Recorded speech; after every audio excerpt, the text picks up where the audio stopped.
Welcome back to Inside the Game with CNHI Sports. I'm George Bremer of CNHI Sports Indiana, and we'll start with a Super Bowl wrap-up, checking in with Bill Burt of CNHI Sports Boston.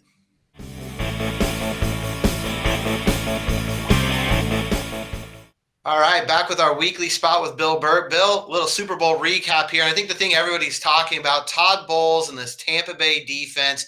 I was looking at some of the numbers. He completely changed the way he calls a game. They didn't look anything like they looked. I think a Todd Bowles defense, somewhere I'd read, hadn't played this much cover two or two deep safety coverage in 5 years. Mm-hmm. That's a heck of a job of coaching. And to me, it says a lot about his confidence in both his personnel and in his ability to call a game. Well, yes. The other thing is what they did last game didn't work, at least in the first half. I think it was 203 yards for Tyreek Hill in the first quarter of their last game. And they end up, Kansas City played a little sort of prevent offense the rest of the way. But, not to bring Bill Belichick into this, but that's what basically they stole the Bill Belichick game plan for playing Kansas City earlier, as like in early October, when they bothered Kansas City. And, too bad Moyer couldn't score. They ended up losing 26-10, but one of them was a defensive touchdown. Easily, probably the worst game that maybe before this one that Pat Mahomes played in his whole career. But look, all the credit goes. They changed it up, and you have to change things up. So I think I don't think Kansas City really worried so much about Tampa's defense because again, from what I saw, very what they were was a little arrogant. It reminded me of the 2001 Rams because the opportunity was there for the Chiefs to run the ball, and they had 5 D-backs in the nickel and dime and the quarter. They literally said, "We'll let you run it."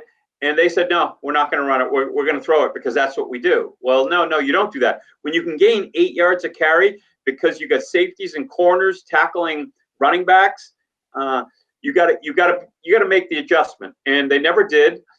They also, what they got from Belichick was when you rush Mahomes, and they probably did. They did an even better job than the Patriots did. But it's not so much pressure on him right away.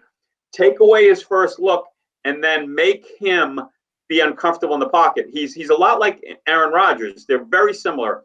Their best work is outside the pocket.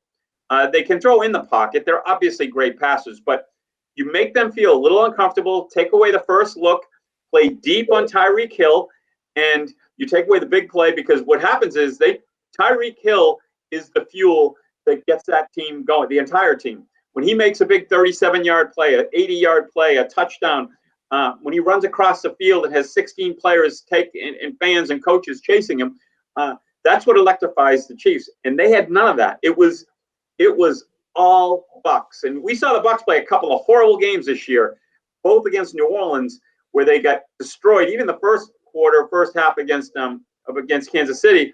And this was a different Bucs team on both sides of the ball. They basically they changed up. It wasn't all Brady, which was a concern I had about Bruce Arians being a little arrogant. Speaking of arrogant, I thought he was going to throw the ball out. And they just said, we're going to pound the ball on you. We're going to control the clock a little bit, have some success, get field position. They played the way they really haven't played. Honestly, they have played more like this the last couple of weeks, but the whole year was flag football. And they played real football on Sunday, and they won, and that was decisive, man. That was absolutely just dominant.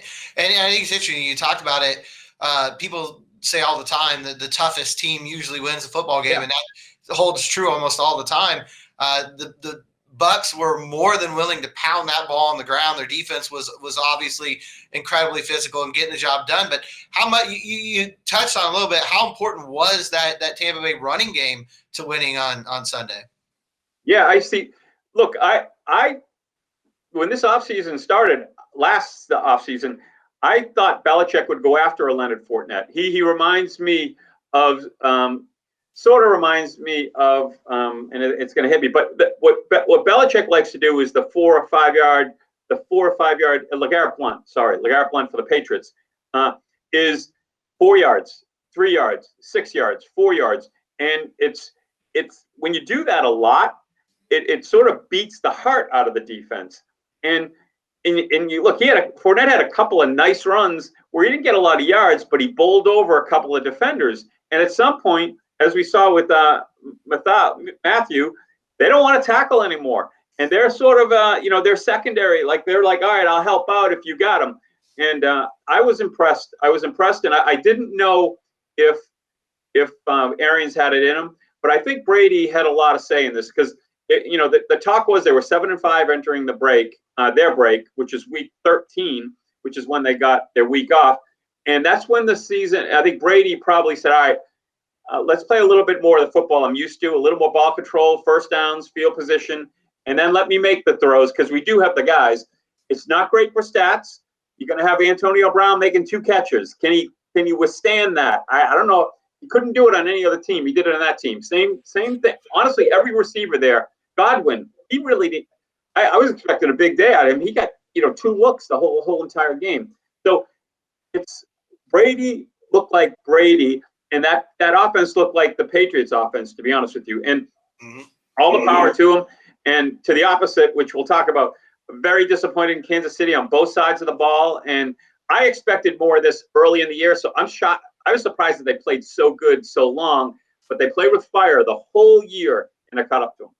It's funny. I'm watching the Super Bowl, and I was thinking, Bill Burt's been saying all year this team's been playing with fire. It's biting them here today. Yeah. Right about the time that opening third quarter drive when they went down and they just kick a field goal again and really just failing to get into the end zone and get any kind of momentum. Was there, you kind of hinted at this a little bit, was there a little bit of arrogance, a little bit too much stubbornness on that Kansas City coaching staff?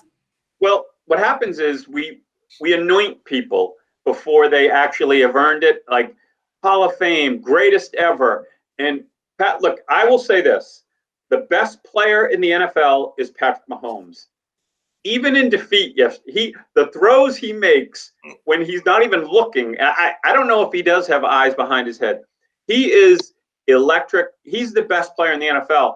And, in some respects, he might end up being the greatest quarterback. And I'm going to differentiate a little bit, even though it's Brady. It's obviously Brady, but Brady's the best winner.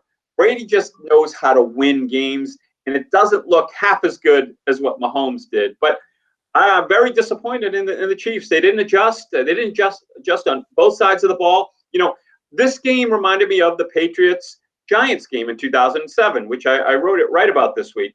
And the only difference was, the similarities were they went after Brady. Brady got knocked down, I think 15 times that game, 3 times as much as he had been knocked down all year. I think had a Miami game that year, might have been knocked down a few times more. But it was a butt kicking. But the difference was at the end of the game, Brady still found it in him to take the lead. And they took the lead on the Giants, and the Giants ended up scoring a touchdown late, and they had the throw that stuck to Tyree's head. But in essence, what we saw was what the Patriots had and what Kansas City didn't have was a defense.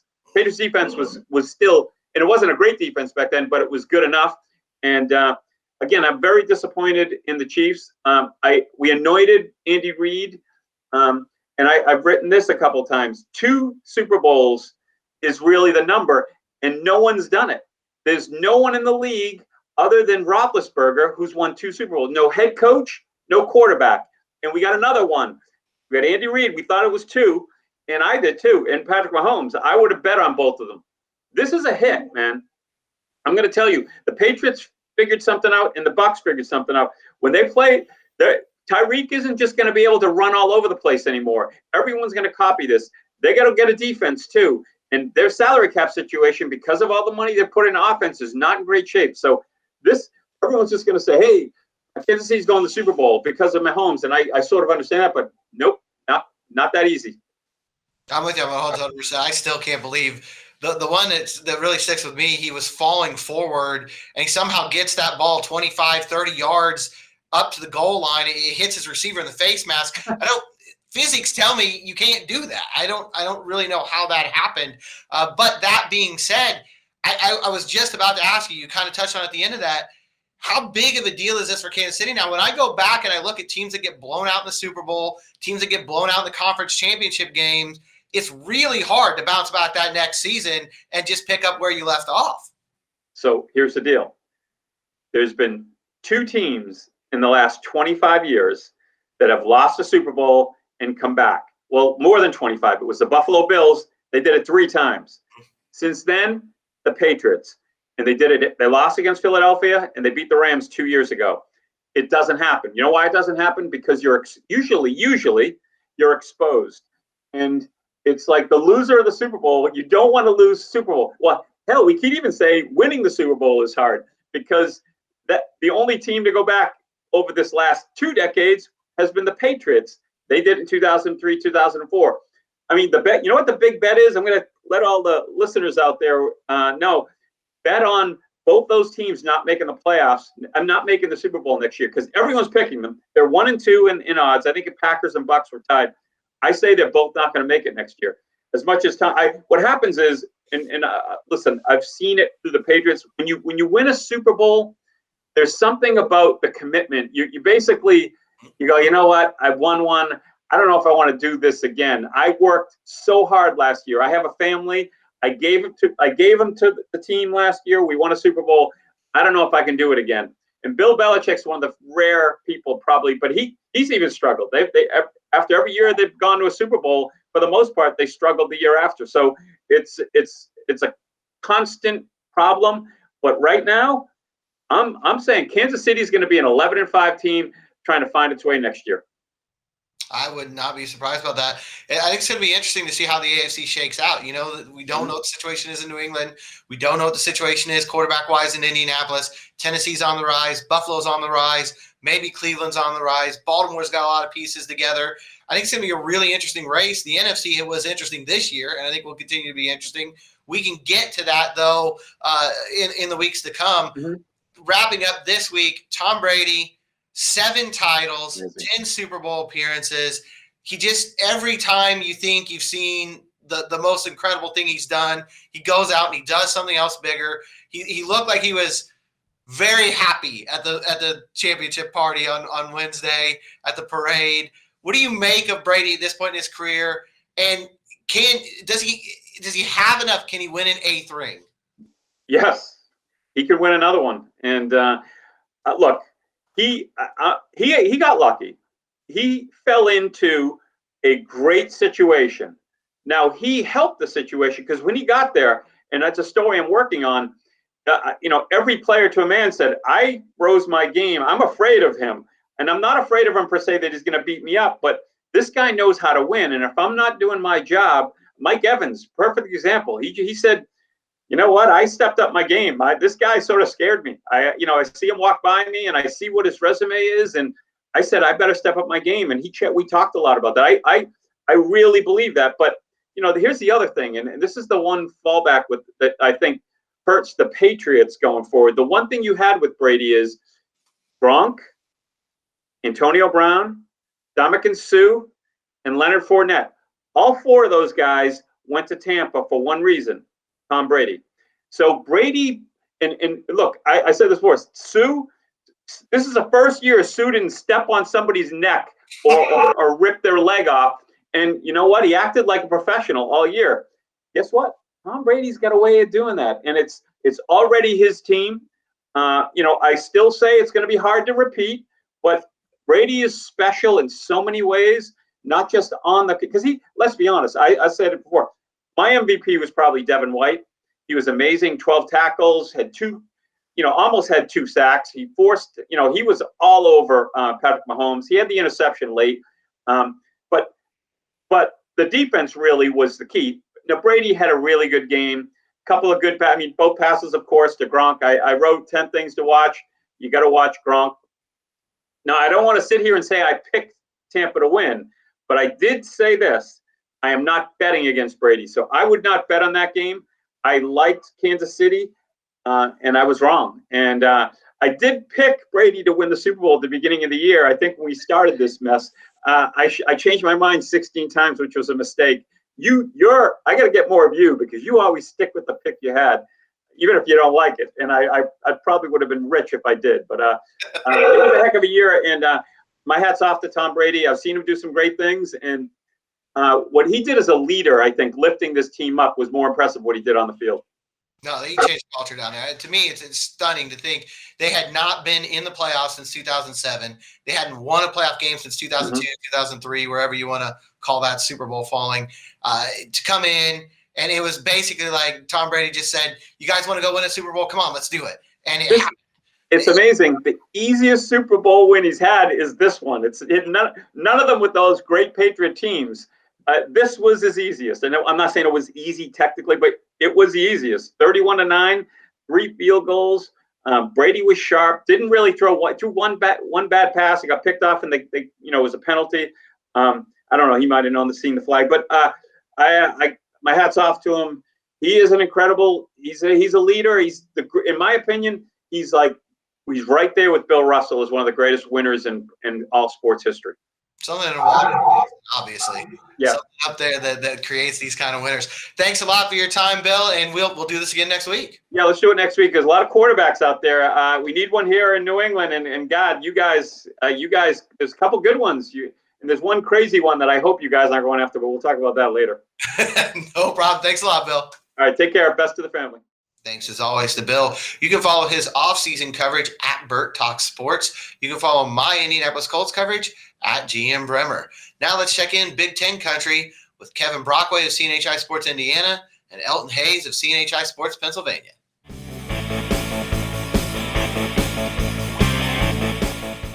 Welcome back to our weekly spot with the Big Ten. Kevin, let's start with you here. The IU basketball team, are they starting to find a little bit of consistency now? And how much of that has to do with this freshman class? They've got an all-freshman bench they've been using lately. Upset Iowa, came very close to upsetting Illinois. Should the Hoosiers be taken a little more seriously as the season starts to hit crunch time here? Well, I don't know necessarily consistency. To me, consistency means W's, and certainly they didn't do the things down the stretch in the Iowa that they did against. They did things down the stretch against Iowa, that they didn't against Illinois, which was make shots and run good offense. So I think that was certainly one of the keys, and they stayed together and they worked together and they got a few stops when they needed it. But I think what this bench does, and it's interesting because Jerome Hunter right now is on a little hiatus, apparently coach's decision, suspension, what you will. So they have that all freshman bench now, and they're getting minutes and they're maturing and they're kind of growing into roles a little bit. Christian Lander has really started to figure things out on both ends of the floor. The defense was holding him back. Now he's playing much better defensively, which is giving him more minutes, and he's giving him a little shot in the arm. He can shoot a little bit from outside. He's got some speed with the ball. That helps. Anthony Leal and Trey Galloway is back healthy. So you've got this all freshman bench. They scored 19 bench points against Iowa. And I think what it's doing also is, as Archie continues to trust them, it's keeping some of the older guys a little more fresh down the stretch too, where they can make a difference in these games. Because as you know, so many of these games in the Big Ten go down to the last 3 or 4 minutes, and a fresher team, generally has a pretty good shot of winning because they can make the energy plays. No doubt about it. Elton, speaking along those same terms of being, team being a little more competitive, getting itself into some of the conversations. Penn State, since we last talked, picked up another W, and then take Michigan State all the way down to the wire. What's the feeling right now at the Nittany Lions? Are things starting to come together? And what's the thought on Coach Ferry right now? They're running out of time, to be honest with you. As Kevin mentioned, a lot of these games in the conference are coming down to the wire, and ultimately you have to win them. It's good to see Penn State show fight and overcome these first half lulls to make it competitive in the end. But if you can't put these teams away, then that's for nothing. Penn State did it again last night. They were down by 12 points in that second half. Strung together a nice run, near the end to take a 2-point lead. But then, I think they went the last 2:56 of the game without scoring a field goal. I mean, you can't have inconsistent lulls like that, especially in this conference when every game matters. And we spoke with Jim Ferry last night after the loss, and a couple of games ago, he said that he's just giving his players a little bit more time to come together. And someone asked him last night, they were frank and said, Jim, you mentioned, it all coming together for you, eventually, but do you feel like your team's running out of time? And he said, yes, he thinks that, we're getting out to the final stretch. Penn State has a game against Nebraska here in State College on Sunday, which they must win if they're any we keep hearing about Penn State might be a bubble team. You lose against Nebraska and that's done. That's done, and there's a good chance that Ferry will not come back next year with the full head coaching tag. I just think that Penn State players who performed for them earlier in the season, like mainly Seth Lundy, who was leading the team the first 10 games of the season, has just disappeared. He's gone cold. John Harrer has been a rock for this team. Jim Ferry has spoken so highly of him. Mentioned he wouldn't mind if he had a daughter having him marry his daughter. He had a double last night. But you got to get consistency across the board, and the five on the court at the same time have to play together. And if not, you're just going to get results like we had last night, where close but no cigar. And with the tournament coming up here in less than a month, Penn State, they're running out of time to put it all together. No doubt about that. Kevin, you and Elton both talked about the importance of getting W's, winning these close games. You're going to see a team on Saturday who's been doing that at a pretty good rate right now. What do you make of Ohio State? It seems like every week we're looking at a different team sort of surging in the Big Ten. Looks like it's the Buckeyes' turn right now, up to number 4 in the country. How dangerous is this group? Well, I think it begins with E.J. Liddell, who really made a nice leap his sophomore year. And, as you know, earlier this week I ranked the top 5 big men in the league, and he was number 4, a little bit behind Trace Jackson Davis of Indiana, but he's right there with them. And what Liddell gives you is a guy that can stretch the floor a little bit, a guy that can make some three-pointers, which opens things up, driving lanes up for the guards. And Dwayne Washington and C.J. Walker have certainly taken advantage of that a little bit. But Chris Holtmann is a very good coach. He's a prepared coach. He's got that team playing very well. A lot of people thought this would be kind of a rebuilding year for Ohio State, and they're right there in the mix. So that's, I think, at first and foremost, a credit to Coach Holtmann and the job he's doing there in Columbus. You got Indiana ties, Butler head coach. Elton, one thing I wanted to ask you about, a lot of times here, out of sight, out of mind. It's been a long time since we've seen Michigan on the court. They're still number 3 in the country. A lot of people look at them as a Final Four contender. They're the favorite in this conference. What do you expect to see from them when they're finally able to get back on the floor, though? They looked really good before the lull. They were the hottest team in the conference, one of the hottest in the country. The pieces are still there. I think the issue that, unsurprisingly, they're going to run up against is just playing, because that was a pause on basketball, on all sports activities, no practice. If they wanted to work out, they'd have to do it at their apartments or their dorms. So, it's essentially a reset. And I just, when watching Penn State having that 2-week reset, it took the Nittany Lions about a week and a half before it looked like the players were back into game ready mode. So I think we're going to see Michigan have a little bit of rust. The good thing, if you're a Wolverines fan, is the team is talented to overcome some of the things that plagued Penn State, that Penn State wasn't as talented across the board as Michigan is. But I think by the time the tournament rolls around in the beginning of March, I don't see anything that's telling me that Michigan cannot be the team that we all saw them be before the break. And still have every reason to believe that I would be surprised if they're not one of the Final Four teams here in your backyard here for March Madness. Kevin, speaking of March Madness, starting a little bit early in Indiana, it's official now. The Big Ten tournament coming to Lucas Oil Stadium. I know we talked about last week a little bit what that would mean, but Archie Miller had some comments. It sounds like a lot of the coaches are excited about this news. Yeah, and it was signed off by the athletic directors and the chancellors. I think people in unison agree it was the right move, just because of the traveling to Chicago and then going back to Indiana. If you were a team that made the NCAA tournament, it wouldn't have made sense. Here, you can just start the protocols. What I find interesting about it is that it's Lucas Oil Stadium, not realizing that the women's tournament is going on at the same time at Bankers Life, just down the road. And the fascinating thing to me is, I covered a lot of SEC tournaments in the Georgia Dome and those big cavernous arenas, sometimes plays havoc with shooting a little bit. I'm going to be really curious to see how these teams adjust to that kind of spacious environment there at Lucas Oil. That's going to be, it usually takes about a day or two to get that depth perception down. So that's going to be curious. I think it's the first time ever that the Big Ten has actually, played that tournament in a football stadium. No, that's going to be a really interesting environment for sure. Elton, one of the things that we love about March, it's one and done. You get upsets left and right. Michigan, obviously going to be the favorite coming into that tournament. But who else do you see as maybe keep an eye on, maybe grabbing that automatic bid for the NCAA tournament?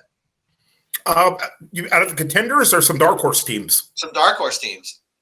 I think Minnesota. I'm still high on Minnesota. I don't know if it's the terrapin in me that wants to say it, but Maryland, I just refuse to believe that Maryland has fallen this far from just being competitive. I think that Maryland recruits well. I think Maryland has the players.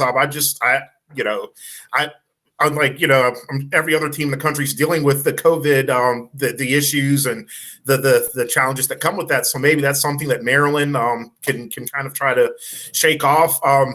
If Penn State can put it all together, I think Penn State has shown itself to have the talent to compete with these teams, but inconsistency has plagued them. But I think Penn State, has talent there to get a bid for the tournament and to be a nice little team. So those are my teams right now. I'd say Maryland, Penn State, Minnesota. This league is so deep. It really is. Out of the 14 teams, I think 9 of them are going to get in, possibly even 10 that are, surefire teams to get in. And then after that, you've got your Northwesterns and your Nebraskas of the world. No offense to those programs or those fan bases, but that's another thing. I think the competitive, just how deep this league is, will suit these teams well for the national tournament. I agree. Kevin, same question to you. Any dark horse teams you see making some noise in Indianapolis next month? Well, I don't know if it's necessarily a dark horse, but I really like Purdue. I like the way they're playing. I like the way they're constructed. Matt Pater, an experienced coach right now, and those young guards are really starting to come on. Brandon Newman and Jaden Ivey, in particular, those two guys. And then you got Travion Williams inside, who's very good. But they're playing very cohesive right now. Mason Gillis has given them a nice lift in the front court. They're deep also. Matt Painter plays a lot of guys, and that bodes well in that kind of tournament where you're playing 3 games in 3 days or possibly 4 games in 4 days, depending on how you're seeded. So I think Purdue is a team that I could see possibly winning the tournament. No doubt about it. It's going to be a lot of fun. I know we got a lot of storylines left to follow here. A couple months left in this basketball season before things or a couple weeks left in this basketball season before things really heat up. I'm sure you guys are going to be busy. Thanks a lot for your time. We'll talk to you again next week. You all take care. Thank you. Thanks again to Elton and Kevin. You can follow Elton and the Penn State Nittany Lions at EHDC12. You can follow Kevin and the Indiana Hoosiers at Kevin Brockway G1. Now let's get a national perspective and check in with Clay Horning of CNHI Sports Oklahoma.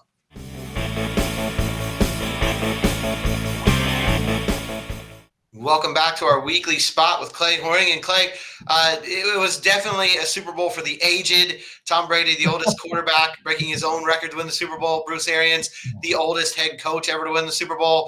You have some thoughts on this? There are athletes older than Brady. He's not a pioneer, I guess, in this area. Well, not exactly. No. In fact, what actually got me thinking of all things was I think Ken Rosewall reached a Wimbledon Final Four when he was 41.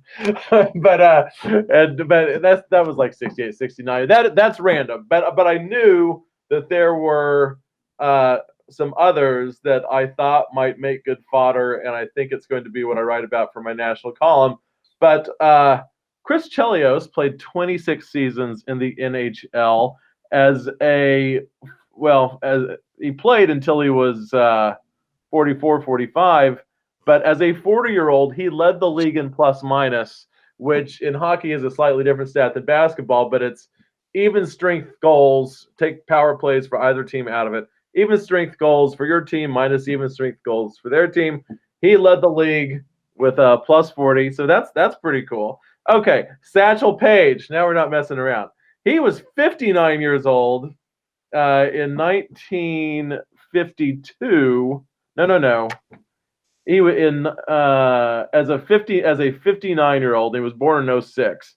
As a 59-year-old, he pitched 3 scoreless innings in 1 appearance for the Kansas City Athletics, and but at 46 in 1952. Years earlier, he had a terrific season. He was 12-10 as a win-loss record, 3.07 earned run average, 138 innings pitched, 91 strikeouts. He saved 10 games. He actually led the league in games finished, which is an interesting stat that probably bigger now than then. But he was a starter and he was a reliever, and he had a big season. All right, Jamie Moyer. Do you remember Jamie Moyer is like 70 years old, still pitching? Well, he wasn't quite 70, but he pitched a shutout at the age of 47 in 2010, which is insane. And when he was 45, he had a legit, really good season. 16-7, 3.71 earned run average, which I've come to understand. Earned run averages under 4 are still pretty good. Although I'd really, I grew up looking for earned run averages under 3. But anyway, still pretty good. Goes, as mentioned, 16-7 in 2008 at 45 years of age. And then Nolan Ryan was 44 when he threw his last no-hitter. It was 3-0, 16 strikeouts against the Blue Jays. I didn't bother to look up his walks. He probably walked a bunch of guys. He walked. You can look up Nolan Ryan's. What I'm trying to say is the space between Nolan Ryan and the number 2 strikeout pitcher of all time, which might be Randy Johnson, I'm not sure off the top of my head, there's a big space. But the space between Nolan Ryan and the number 2 walker of batters is even bigger. Nolan Ryan walked batters even sort of more dominantly than he struck them out. Strange. I know, it's a weird thing. And Gordie Howe is better than I, in my head, remember. And now this, I might, because I actually want to, he played when he was 51 in his final season, and he retired from the NHL. He spent 2 or 3 seasons not playing. He came back to play in the WHA so he could play with his sons, the World Hockey Association. And then they merged, and his team, the Whalers, became an NHL team. Who are the Whalers now? Are they Quebec? Are they anyway? Are they the Rockies? Are they the no? I was gonna say, are they the Avalanche? Certainly, they had. Anyway, not important. It's one of them. Yeah. So anyway, at 51 years old, he played in. I think the regular season was 80, not 82 games in those days, because this is this is like I don't have the year. He was 51. He was born in 28, so this is like 79, 80. He played in all 80 games. He had 15 goals and 26 assists. Not bad. He was +9, ±. And by the way, and this is slightly younger than Brady, but still it's sort of a testament to his timelessness. As a 39, 40, 41-year-old still in Detroit, this would have been maybe in the first stage of NHL expansion. This is late 60s. He had 256 points over those 3 seasons, 114 goals, 142 assists. One season he had 103 points of those 3. So he was still one of the best 5, 6, 7 players in the league as a 39, 40, 41-year-old. And it wasn't until Wayne Gretzky had been in the league at least 5 years that people began to think that maybe Gordie Howe's not the greatest player of all time. So anyway, it's also a pretty good comment. I mean, what Brady's doing at his age is amazing. But when I look at, let's just say Nolan Ryan in this case, who, by the way, in 1991, when he was 44, had a full season, which he goes 12-6, 2.91 earned run average, 157 strikeouts and 157 innings. So clearly he was hurt a little bit. He only threw 157 innings, but still he was a dominant pitcher. Because the Rangers weren't built to go win a World Series makes Ryan's accomplishment in that season less impressive. I come from the school that says, no, it doesn't make it less impressive. Now, but to say Tom Brady just happens to be, on the otherwise best team, so he just keeps that. No, of course, he's a big part of that. Conceivably the biggest part of that, but I do think that I can't. I mean, it may be an absolute miracle it happened in Tampa, but I do think in New England, New England's the equivalent of just of like a blue blood college team or the high school team that hasn't missed the playoffs in 50 years. Those teams exist, and those teams never fail on the bigger stage. So anyway, and I'm not trying to detract from Brady, but I'm just trying to say he's not necessarily in front of everybody just because he has the Super Bowls. And when I read this off, I'm guys 2-3 years older having big seasons in other sports. I don't know that their accomplishment then is less than Brady's now. But though Brady won the Super Bowl, that's an old debate, and I always fall on the side of championships mean something, but they're not it. They're not. Lots of mediocre players have won championships, and lots of great players have not. So anyway, yeah. Yeah, no, I always look at Robert Horry. He's got as many. I think Bill Russell might be the only NBA player with more rings than he has, but you don't often hear him talked about as the greatest NBA player of all time. No, but the funny thing about Horry is you can probably find 6 games where his team loses and maybe loses the series as a result of losing any one of those 6 games, except that he hit a ridiculous shot as time ran out. I mean, he's like a pinch hitter that hits 800. But also Kurt Rambis won a bunch of titles. I mean, and nothing wrong with Kurt Rambis. He was a fine role player on those Laker teams, but if he was a Milwaukee Buck, he'd average 8 points and 6 rebounds, and people go, Kurt Rambis, I guess he's okay. I mean, but because he wore glasses on the court and played with Kareem and Magic, and he was Clark Kent. Yep. No, it definitely raises all boats. There's no doubt about that. Yeah. You're a championship player or coach, it makes a big difference. I guess kind of bleeds into the other quick conversation here about the greatest of all time, the GOAT. Crossing sports, that's a really hard thing to do. Brady's argument, 7 championships, 10 Super Bowl appearances, 5 Super Bowl MVP awards. That's a pretty good resume. Who else is up there with him? You know what? I mean, I can make a case for the quarterback my quarterback is Elway, but I'm not. Here's an argument. Okay, if you take this, I always struggle to set up this argument, but here's one way. I'm going to make Brady the number 2 player in NFL history after this argument, and the space between Brady and the next quarterback behind him, be it Montana, be it maybe people would throw Elway in there. I think more people would throw Montana because he has the titles also. There's a space there, but it's not a vast space. The space between Jerry Rice and the next best wide receiver in NFL history is the size of the Grand Canyon. Mm-hmm. And so I struggle not to say the best player in NFL history isn't Jerry Rice because the next guy to do what he did is so far back. So I will just because I'm not particularly fond of Brady. I was never a New England fan. I got nothing against him at all. It's not like that. But the New England was sort of a in the bunker mentality type program, and they're hard to like. They're hard to like. Belichick is hard to like. So anyway, So if it's not Brady, you can go quarterbacks and pick another quarterback and create a dynamic that isn't about Super Bowl wins, in which you might judge somebody in front of him. But if you want to make a meta argument for somebody else, I can make it with Jerry Rice.